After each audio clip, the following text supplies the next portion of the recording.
오늘 저는 여러분과 함께 하나님의 은혜로 이 제목으로 말씀을 나누고자 합니다.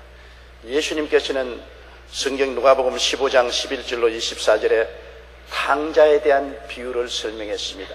한 농촌에 큰 농사를 짓는 사람이 있었습니다. 나무가 우거진 농장 수만 평이 그의 농장이었습니다. 집은 아름답고 그 주변에는 수려한 나무들이 많이 서 있었습니다. 많은 일꾼들을 위해서 기숙사도 지어 있었습니다. 짐승의 우리도 많았습니다. 일이 바빴습니다. 농사일이 잘 되고 수입도 많았습니다. 이 사람은 두 아들을 거느리고 있었는데 건장하게 잘 자랐습니다. 공부도 잘했습니다. 아버지 일을 아침부터 저녁까지 열심으로 도와서 굉장히 부자간에 좋은 관계가 있었습니다. 그런데 하루는 갑자기 둘째 아들이 아버지께 나와서 아버지, 나도 이제 장성한 사람이 되었습니다. 농촌에서 농사일 하는 것이 몸서리가 납니다. 흙냄새가 맡기 싫습니다. 퇴비 냄새가 맡기 싫습니다. 아침에 일찍 일어나고 저녁에 늦게 들어오는 생활이 이젠 염증이 났습니다. 나는 도시로 나가서 내 생활을 시작하겠습니다. 아버지, 법적으로 내게 줄 상속을 주십시오. 유대인들은 장남에게 3분의 2의 재산을 상속으로 주고 차남에게는 3분의 1을 줍니다. 그 3분의 1을 아버지 내게 주십시오. 아버지가 말렸습니다. 아직 너는 성년이 되지 못했다. 아직까지 재산을 상속받아 나갈 수 있는 처지에 있지 못하니 좀 더 기다려라. 세월이 흐르면 네가 장성하면 어련히 아버지가 주지 않겠냐. 아니요, 나는 기다릴 수 없습니다. 한시가 바쁩니다. 아버지, 내게 속한 분깃을 내게 주소서. 하루 이틀 아니고 계속 간청하는지라 아버지가 그 재산을 나누어서 둘째에게 주니까 그것을 다 처리해서 신속히 아버지의 그림자가 비치지 않은 먼 나라로 떠나가 버리고 마는 것입니다. 거기에서 그는 돈이 있겠다 허랑방탕하여 살았습니다. 돈을 쓰는 동안에는 많은 친구들이 생기고 많은 여성들이 그를 따라다녔었습니다. 그는 왕자처럼 생활했습니다. 그러나 돈이 항상 있는 것은 아니지 않습니까? 물 쓰듯이 돈을 쓰니 며칠간 계속하겠습니까? 얼마 있지 않아야 그 나라에 큰 기근이 돌아왔습니다. 마치 우리나라에 왔던 IMF 같은 사건이 벌어졌습니다. 사람들은 직장을 잃어버리고 농토는 피폐화되고 먹고 살기가 힘들게 되자 이 사람도 돈이 다 떨어졌습니다. 자기의 친구들도 떠나고 여자들도 다 떠났습니다. 그렇게 자기를 왕처럼 대접하는 친구와 여자들이 얼굴을 돌려버리고 한 푼 돈도 빌려주지 않습니다. 그가 있는 주택에서 쫓겨났습니다. 먹고 살 길이 없습니다. 후구제착이 대책을 세울 수가 없었습니다. 그런 직장을 구하려고 아침부터 저녁늦게까지 뛰어도 직장을 구할 수가 없었습니다. 굶주린 배를 움켜쥐고 겨우 얻은 직장이 농촌에서 나가 돼지를 기르는 회사의 직원으로 채용이 된 것입니다. 유대나라에서 가장 천한 직업은 돼지를 치는 것입니다. 그러나 먹고 살자니까 별 도리 있겠습니까? 돼지 치는 회사의 직원이 되어서 농촌으로 가서 돼지 우리 속에서 돼지를 치는데 너무나 배가 고파서 돼지가 먹는 쥐염 열매를 먹으려고 해도 그것도 부족했습니다. 그러자 그 고통 중에 정신이 들었습니다. 생각하기 시작한 것입니다. 내가 내 아버지 집에서 잘 먹고 잘 입고 잘 사는 것은 당연지사로 여겼고 아버지의 상속을 받아서 내가 독립하는 것도 당연지사로 여겼는데 이제 보니 그것이 아니었구나. 모든 것이 아버지의 사랑과 은혜로서 내가 살았지 내가 당연지사로 내가 잘나서 살아온 것은 아니었구나 하는 것을 깨닫게 된 것입니다. 이 탕자의 비유 속에서 우리가 몇 가지 배워야 될 중대한 교훈이 있습니다. 탕자는 처음에는 율법주의적인 삶의 태도를 취했습니다. 모든 것이 당연지사다. 나는 이 집에 차냐마로 태어났으니까 아버지가 먹여주고 입혀주고 돌봐줄 책임이 그건 율법적으로 당연지사다. 그리고 나에게 아버지가 재산의 3분의 1을 주는 것은 율법적으로 당연지사다. 마땅히 그렇게 해야 될 일이다. 조금도 거기에 대해서 은혜로 생각하지 않고 고맙게 생각하지 않습니다. 당연지사를 내가 받았는데 내가 뭘 감사하고 고맙게 생각할 일이 있느냐. 아버지가 되었으니 날 먹여주고 입혀주고 돌봐주고 나에게 재산 상속을 줘야 될 것이 아니냐. 율법주의자들은 모든 것을 자기 중심적으로 생각하는 것입니다. 율법주의는 자기 중심으로 서서 모든 것을 판단하는 것입니다. 자기가 바로 정의요 법이라고 생각하고 자기에게 어긋나면 다 법에 어긋나고 잘못되었다고 비평하고 판단하는 것이 율법주의자인 것입니다. 그래서 그는 자기 생각에는 이제 독립할 때가 왔으니 아버지 품을 떠나 먼 나라에 가서 아버지 없이 자기 스스로 사는 것이 당연하고 마땅한 일이라고 생각해서 아버지에게 생활 분깃을 달라고 해서 떠나게 만든 것입니다. 율법주의는 교만하고 오만합니다. 이 아들은 아버지 앞에 굉장히 교만하고 오만했습니다. 그동안 길러주신 아버지에게 감사하게 생각하지 않았습니다. 당연지사로 생각했습니다. 돌봐주신 아버지의 은혜에 눈물을 흘리지 않았었습니다. 아버지가 할 일을 했는데 뭘 내가 아버지에게 구태여 고맙다고 머리를 조아릴 필요가 있느냐. 아버지가 나보다 더 잘해 주어야 될 것인데 더 이상 잘해주지 못했지 않느냐. 그런 생각밖에 없었습니다. 자기 제일주의입니다. 자기가 제일 잘났다고 생각했습니다. 나 같으면 아버지처럼 농촌에서 이렇게 흙냄새 맡고 퇴비 냄새 맡고 흙 속에 파묻혀 살지 않겠다. 도시에 가서 화롭게 살겠다고 생각한 것입니다. 그런 마음에 교만했습니다. 아버지의 교훈을 듣지 않았습니다. 잠언서 16장 18절에 보면 교만은 패망의 선봉이요 그만한 마음은 넘어짐의 앞잡이라고 말한 것입니다. 시편 5편 5절에 오만한 자들이 주의 목전에 서지 못하리이다. 주는 모든 행악자를 미워하신다고 했습니다. 사람들이 교만하면 자기 제일주의로 쓰고 자기 이외는 다 못나게 보이고 패배자, 실패자로 보이는 것입니다. 자기만이 성공자요, 자기만이 승리자요, 자기만이 지혜로운 자로 생각하는 착각 속에 빠지게 되는 것입니다. 율법주의자가 되면은 타인에 대해서 몰인정하고 무관심합니다. 아버지에 대해서 이 둘째 아들은 몰인정했습니다. 그동안 아버지가 수고하고 고생하며 농사일을 해온 것을 불쌍히 여기고 길러준다고 고생한 것에 대한 감사를 느끼지 않았습니다. 아버지에게 대짜고짜로 내 수완 나의 상속을 달라고 호함치고 몸부림치지 아버지에 대해서 사랑하는 마음도 없었고 동정하는 마음도 없었습니다. 오랜 세월 동안 농사일에 고생한 아버지의 등은 휘어졌고 머리는 희끗희끗해졌고 얼굴에는 주름살이 졌습니다. 그건 아들에게 아무 관심도 없었습니다. 나이를 먹으면 늙은 거 당연한 일 아닌가. 나이를 먹었으니 머리가 희끗희끗해지면 당연한 일이지. 주름살 이거 다 오는 거야. 율법주의적으로 생각하고 거기에 대한 조그마한 정도 사랑의 관심도 기울이지 않았습니다. 우리 하나님께서 우리에게 원하시는 것은 율법주의가 아니라 사랑과 동정을 원하시는 것입니다. 하나님은 우리가 사랑을 가지고 우리의 부모, 형제, 자매, 이웃을 보기를 원하시는 것입니다. 호세아 6장 6절에 나는 인애를 원하고 제사를 원치 아니하나며 번제보다 하나님을 아는 것을 원한다고 말한 것입니다. 제사는 율법적으로 드리는 것입니다. 범죄하면 범죄에 대한 대가로서 제물을 드리는 것입니다. 그런데 제물 드리는 것보다 하나님은 우리가 불쌍히 여기는 마음으로 동정하는 심정을 가지기를 원한다고 말씀한 것입니다. 마태복음 9장 13절에 예수께서 말씀하기를 너희는 가서 내가 긍휼을 원하고 제사를 원치 아니하노라 하신 뜻이 무엇인지 배우라. 나는 의인을 부르러 온 것이 아니요 죄인을 부르러 왔노라. 예수님이 죄인과 함께 밥을 잡수시고 세리와 창녀들과 함께 교제한다는 것을 바리새 교인들이 비난했을 때 예수님 말했습니다.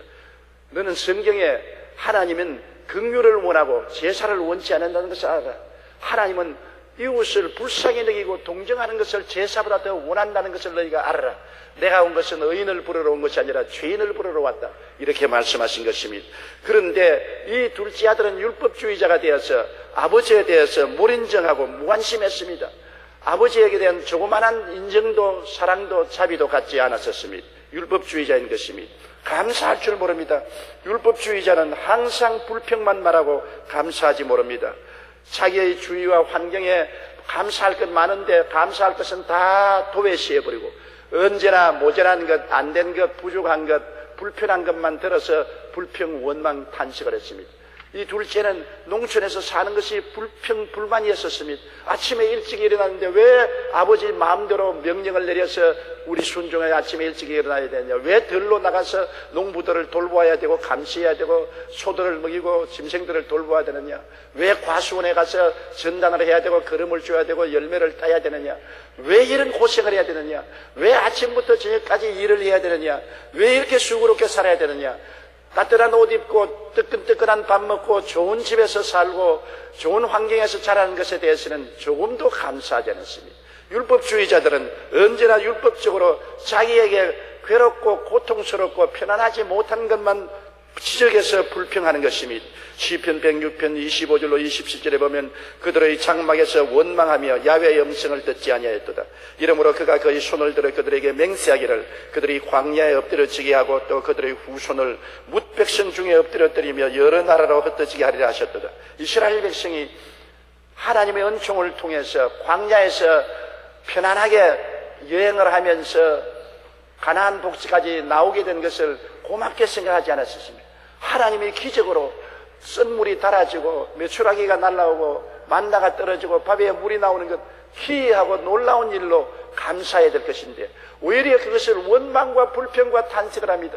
이렇게 고통스러운 길을 왜 걷게 하느냐, 왜 광야를 지나게 하느냐, 왜 메추라기를 먹게 하고 만나를 먹게 하느냐, 질력이 나고 맛이 없다, 길이 험하고 고통스럽다, 온갖 원망과 불평을 다함으로 감사할 줄 모르는 율법주의자, 비평론자, 평론자들을 주님께서는 저버렸던 것입니다.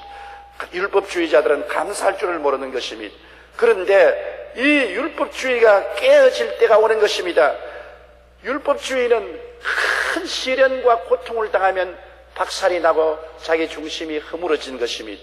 이 탕자의 세계 속에도 깨어질 날이 왔습니다. 탕자가 아버지 앞에서 자기가 마땅히 얻을 재산의 3분의 1을 가지고 내 돈 내가 마음대로 쓰는데 누가 간섭할 것이냐, 내 돈 내 마음대로 쓸 수 있다고 율법주의적으로 생각하고 비평과 평론과 교훈을 듣지 않았습니다. 더구나 아버지를 떠나 멀리 왔으니 아버지의 교훈을 듣지 않으니 편안했습니다. 그러나 기근이 다가와서 모든 사업이 다 무너지고 점포가 문을 닫고 직장을 잃어버리고 먹고 살 길이 없고 후지책을 할 도리가 없고 비참하게 되었었습니다.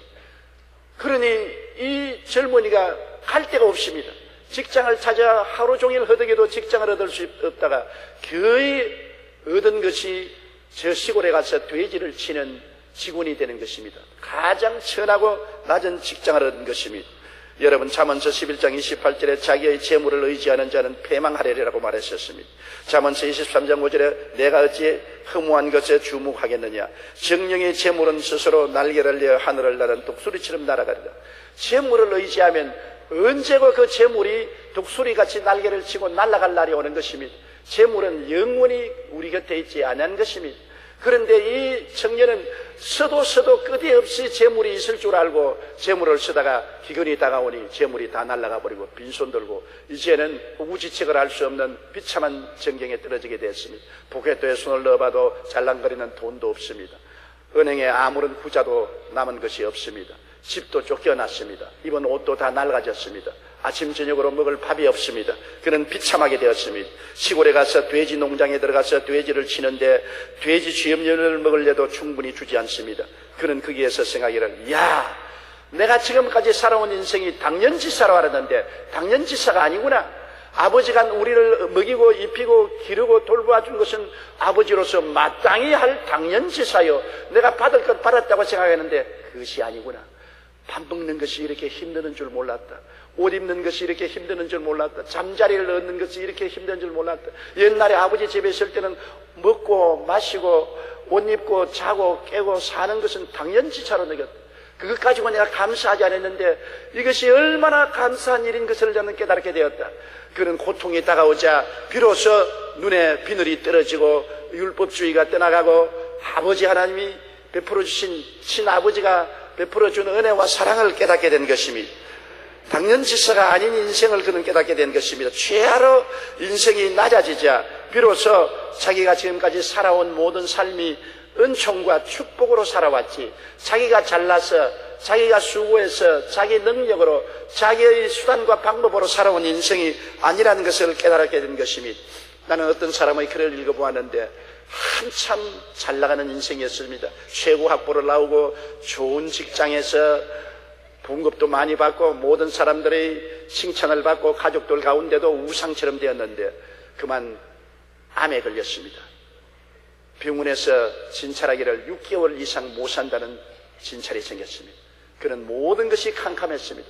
좌절과 절망에 젖었습니다. 그러자 인생을 다시 보기 시작했습니다. 자기는 자기가 인류 대학을 나오고 인류 직장에서 높은 월급을 받고 모든 사람들의 선망의 대상이 되고 온 가족 가운데도 우상처럼 존경을 받는 것이 당연지사로 알았습니다. 인생이 마땅히 그런 거 아닌가? 내가 잘났으니까 내가 잘난 대가로서 이렇게 잘 사는 것이 아닌가? 그렇게 생각했는데 암이 걸려 6개월에 주어진 인생을 얻게 되자 이것이 당연지사가 아닌 것을 알았습니다. 인생이란 하나님이 천재이루로 주신 선물이구나. 하늘이 저렇게 아름다운 것을 그는 몰랐습니다. 땅에 서 있다는 이 자체가 은혜라는 것을 몰랐습니다. 공기를 숨쉬는데 이 달콤한 공기가 얼마나 아름다운 것이고 내 아내와 자녀들이 있다는 것이 얼마나 행복한 것인 것을 그전까지는 몰랐다는 것입니다. 모든 것을 다 잃어버리고 난 다음에 이제 돌이켜보니 하늘도 하나님이 주신 선물이요, 땅에 서 있는 것도 하나님이 주신 선물이요, 숨쉬는 공기가 얼마나 달콤한지 죽기 전에 한 번이라도 더 숨 쉬어보겠다고 숨을 깊이 들이켜쉬고 아내, 사랑하는 자녀들이 주변에서 있었다는 것이 얼마나 큰 은혜요, 당연지사가 아닌 것을 알았습니다.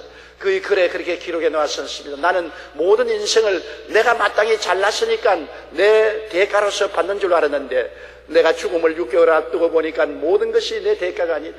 내가 지금까지 살아있는 것이 내 힘으로 살은 것도 아니다. 교육도 하나님이 받게 해주셨고 하나님이 잘나게 해주셨고 하나님이 인류 회사에 들어가게 해주셨고 하나님이 높은 봉급을 받게 해주셨고 하나님의 사랑하는 아내와 자식을 주는데 이것을 감사할 줄 모르고 당연지사로 하는 나의 인생은 참으로 잘못 살았다.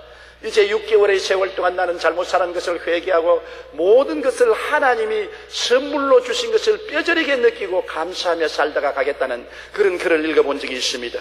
에레미야 17장 5절에 무릇 사람을 믿으며 육신으로 그의 힘을 삼고 마음이 야훼께서 떠난 그 사람은 저주를 받을 것이라고 말했었습니다. 하나님 없이 사는 삶이 저주 그 자체인 것입니다.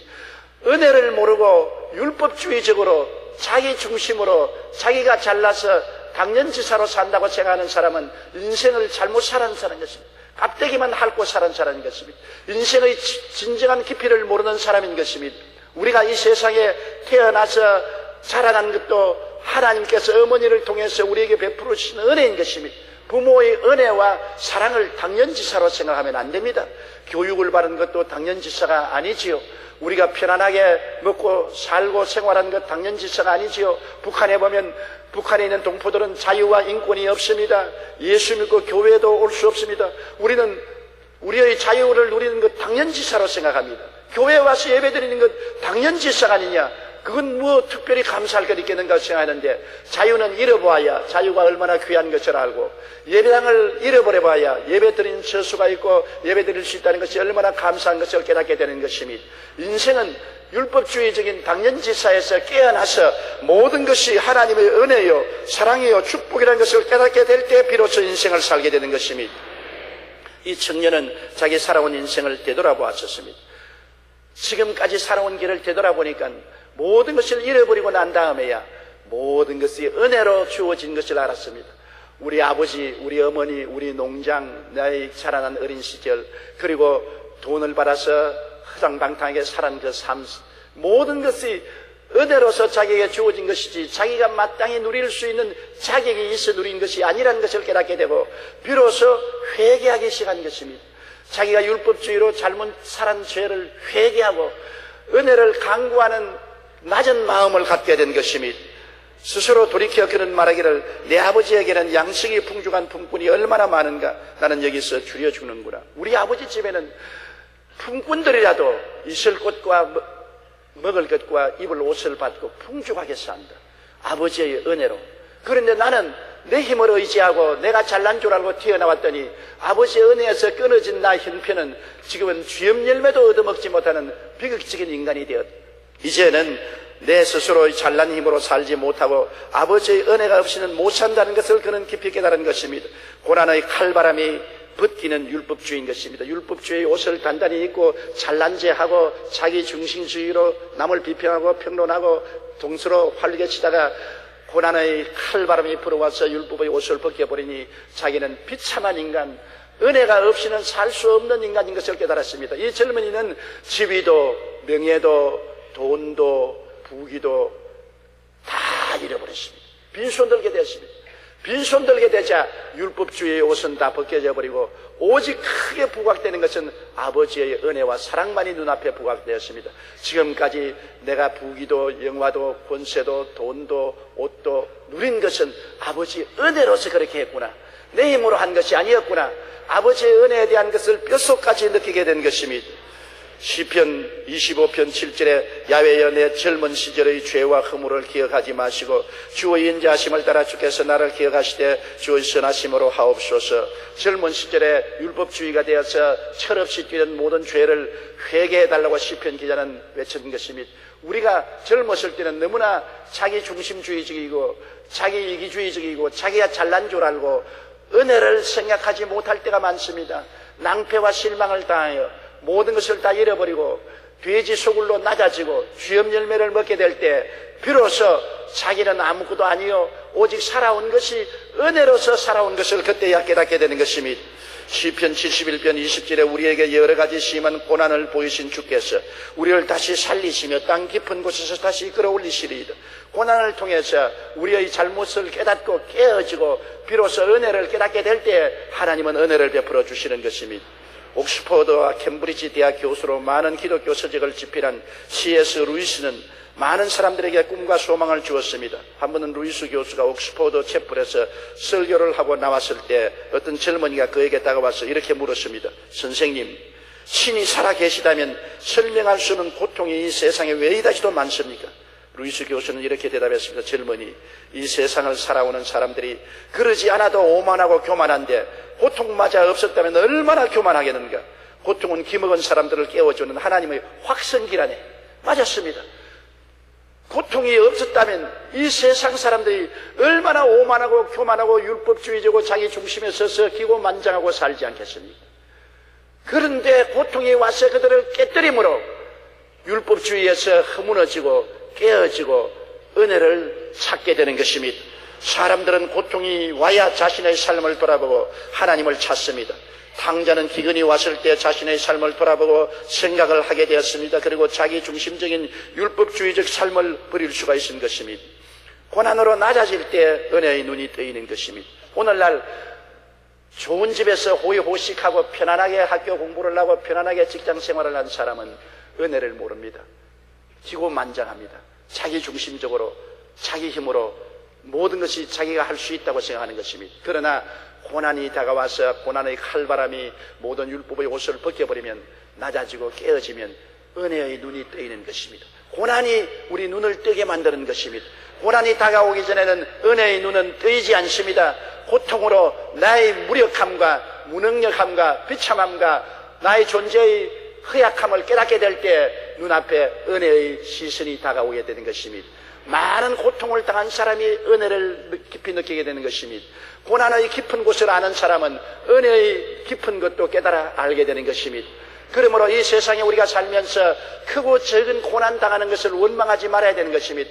고통 당할 때 하나님의 은혜를 깨닫게 되는 것입니다. 지금까지 지내온 것 주의 크신 은혜일세라고 찬송 부르는 것은 고통을 당하고 보니까 이것이 지내온 것이 하나님의 은혜로 살아온 것을 깨닫게 된 것입니다.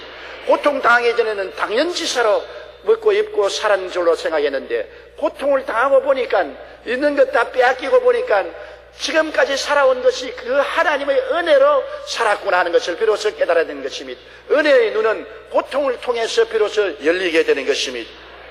시편 80편 7절에 만군의 하나님이여 우리를 회복하여 주시고 우리의 얼굴의 광채를 비추사 우리가 구원을 얻게 하소서. 우리가 고통을 당하면 하나님이 회복해 주시고 은혜의 눈이 뜨이게 되는 것입니다. 나이가 많은 한 수도사가 정문에서 흙을 고르고 있는데 마침 들어온 얼마 안 되는 교만한 젊은 수도사가 다가왔습니다. 그는 후배 수도사에게 흙 위에 물을 뿌려달라고 했습니다. 젊은 수도사가 물을 흙더미 위에 뿌리니까 흙더미가 단단하기 때문에 물이 촤르르 다 흘러버리거든요. 그러니까 늙은 수도사가 망치를 들고서 흙을 탁탁탁 깨뜨리고 난 다음 여보게 물을 또 부어주게나. 젊은 수도사가 다시 그릇을 들고 물을 부으니까 깨어진 흙에는 물이 쫙쫙 빨려 들어가거든. 그러니 늙은 수도사가 싱긋이 웃으면서 이제 흙이 물을 빨아들였으니 이것을 잘 골라서 씨를 뿌리면 열매를 맺게 된다네. 자네 인생도 한 가지야. 자기 중심에 서서 고집덩어리가 되어 있을 때는 아무리 하나님의 은혜를 부어주시도 은혜의 물이 다 흘러가 버리고 마는 거야. 은혜의 물이 안 들어오는 거야.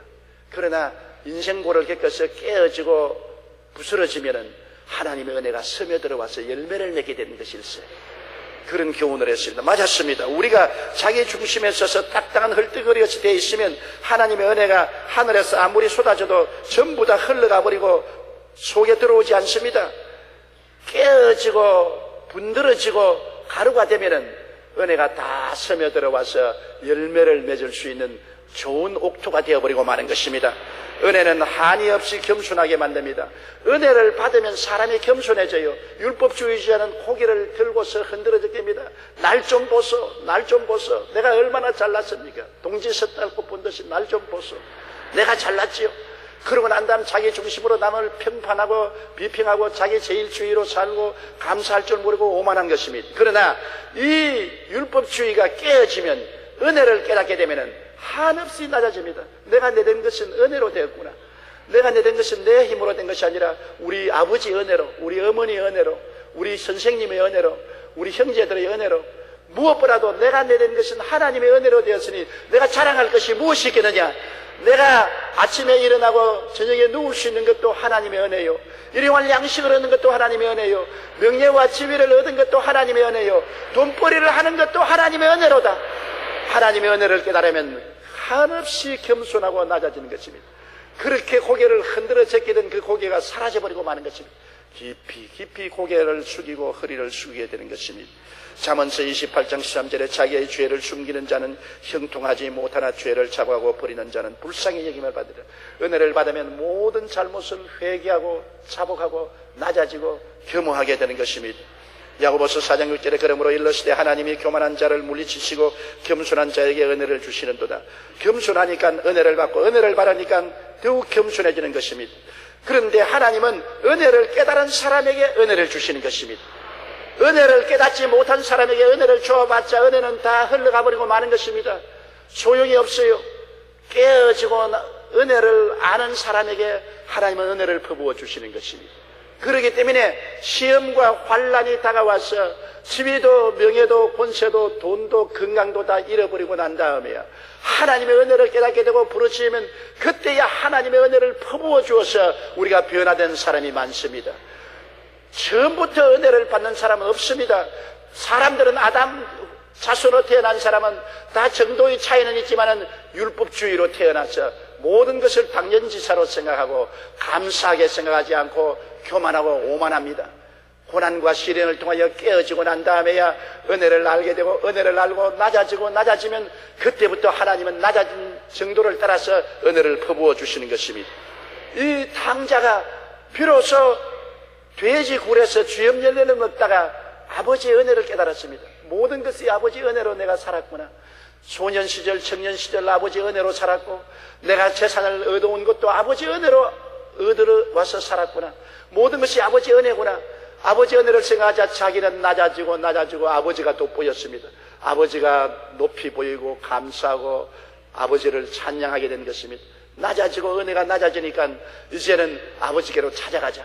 은혜를 깨달은 사람이 은혜를 찾아가게 되는 것입니다. 은혜를 깨달은 사람이 은혜의 하나님을 찾아 새벽 기도도 하고 철야 기도도 하고 기도원에 가서 금식 기도도 하고 은혜 받기를 부르짖게 되는 것입니다. 은혜를 깨닫고 난 다음에 은혜의 하나님께 나오면 비로소 하나님은 진짜 은혜를 주시는 것입니다. 은혜를 아는 사람에게 은혜를 주시지 은혜를 모르는 사람에게 은혜 줘봤자 소용이 없지 않습니까? 그가 초췌한 모습으로 아버지에게 오니 아버지가 뛰어나와서 그를 얼싸안고 입을 맞추며 그는 아버지께 말했습니다. 아버지여, 내가 하늘과 아버지께 죄를 지었사오니 이제 아들이라 일컬음을 감당치 못하겠나이다. 나를 품꾼의 하나라 보소서. 낮아졌지요. 제일 처음에 나갈 때는 아버지 내게 속한 분깃을 내게 주소서. 내 재산 가져가는 건 마땅한 일 아닙니까? 내가 당당하게 독립해서 잘 살겠습니다. 오만한 그가 이렇게 깨어졌습니다. 나는 하늘과 아버지께 죄를 지어서 이제 아들이라 일컬음을 감당치 못합니다. 낮아졌습니다. 나를 품꾼의 하나로 보소서. 품꾼으로서 일하고 밥만 먹여주면 감지덕지하겠나이다. 은혜를 깨닫고 아버지 은혜로 살은 것을 깨닫고 아버지에게 은혜를 간구하니까 아버지가 그 아들을 꾸짖었습니까? 꾸짖지 않았습니다. 은혜를 아는 사람에게 은혜를 더 주십니다. 아버지가 종들에게 말하기를 제일 좋은 옷을 갖다 입혀라. 냄새가 나고 돼지 똥이 묻어 있는데 목욕도 안 했는데도 불구하고 제일 좋은 옷을 갖다 입어라. 은혜를 아는 사람에게 은혜를 주는 것입니다. 가락지를 갖다 끼워라. 반지라는 것은 아들이 되었다는 표시인 것입니다. 유대 나라에서는 자식이 태어나면 아버지와 어머니와 형제들 이름을 적어놓은 반지를 끼워주는 것입니다. 그런 떠나올 때 반지를 뽑아서 던져버리고 가셨습니다. 나는 이 집안 자식이 안 되어도 조차 독립해 살겠다. 그러나 은혜를 알고 돌아오니 집안에 또다시 멤버로서 집안의 모든 축복을 받을 수 있는 자격인 아들의 자격을 부여한 것입니다. 반지를 끼워라. 신발을 갖다 신겨라. 종은 맨발 벗고 돌아다닙니다. 아들은 신발을 신깁니다. 신발을 신겨라. 그리고 이 아들은 죽었다가 살아났으며 잃었다가 얻었으니 살찐 송아지를 잡아라. 우리 먹고 즐기자. 잔치 분위기가 된 것입니다. 여러분, 우리가 하나님의 은혜를 알고 깨어져서 천부여지옵소서 손들고 믿다고 나오면 하나님이 십자가 밑에서 제일 좋은 옷을 입히라고 말하는 것입니다. 예수님의 보혈로 우리의 죄를 다 씻어주고 의로운 옷을 입히라고 말씀하는 것입니다. 아무 의로운 옷을 입을 자격이 없는데도 불구하고 하나님은 은혜를 알고 오니까 죄의 모든 더러운 옷을 벗겨버리고 의로운 그리스도의 옷을 입혀서 하나님과 교통하고 영광을 얻게 하고, 그리고 가락지를 끼워라. 아들을 만들어라. 성령의 인을 쳐서 하나님의 자녀로 만들어라는 것입니다. 하나님의 모든 축복을 누릴 수 있는, 하나님과 같이 밥상에서 밥을 먹을 수 있고 하나님이 계신 집에 함께 살 수 있는 아들의 자격을 주어라. 아담 이후로 쫓겨나서 하나님 근처도 못 보던 우리들에게 은혜를 알고 예수님께 나오면 아들의 자격을 주시고, 그리고 신발을 신겨라. 영혼이 잘됨같이 범사에 잘되며 강건하고 생명을 얻되 풍성하게 얻는 신발을 신겨라. 하나님의 약속의 신발을 신겨서 다시는 발이 걸레처럼 찢어지고 상처투성이가 된 인생을 살지 말고 약속의 은혜의 신발을 신고 승리로 살도록 만들어라. 그리고 살찐 송아지를 잡아라. 믿음, 소망, 사랑의 평강, 희락, 넘치는 행복의 축복의 송아지를 잡아라. 그리고 이제 너무나 슬프게 살았으니 우리 집에 들어와서 기뻐하고 즐거워하며 잔치를 가지고 살아라. 우리 인생을 잔치집에서 사는 것처럼 즐거움을 가지고 살게 만들어주는 것입니다.